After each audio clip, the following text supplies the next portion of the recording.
Channel.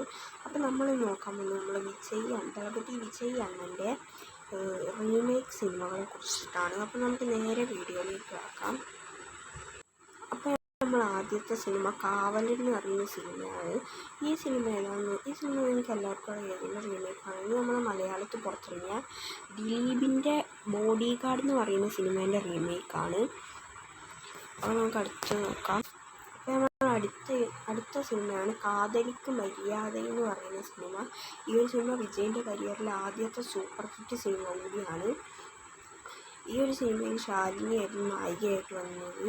ഈ ഒരു cinema നോക്കുകയാണെന്നുണ്ടെങ്കിൽ നമ്മുടെ മലയാളത്തിൽ അനിയത്തിപ്രാവ് എന്ന് പറയുന്ന കുഞ്ചാക്കോ ബോബൻ്റെ സിനിമേൻ്റെ റീമേക്കാണ്. മലയാളത്തിൽ ശാലിനി തന്നെയായിരുന്നു നായികയായിട്ട് വന്നിട്ടുള്ളത്. ഓക്കെ, അപ്പം നമുക്ക് അടുത്ത സിനിമ. അപ്പോൾ അടുത്ത മൂവിയാണ് ഗില്ലി എന്ന് പറയുന്ന സിനിമ. അപ്പോൾ ഈ ഒരു സിനിമ നോക്കുകയാണെന്നുണ്ടെങ്കിൽ തെലുങ്കിൽ ഒക്കടു എന്ന് പറയുന്ന സിനിമയാണ്.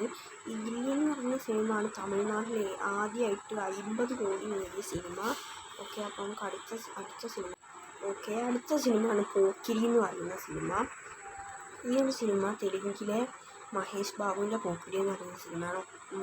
ഗില്ലിയിൽ ഒറിജിനൽ ഒക്കടൂയിൽ മഹേഷ് ബാബു തന്നെയാണ് നായകനായി വന്നത്.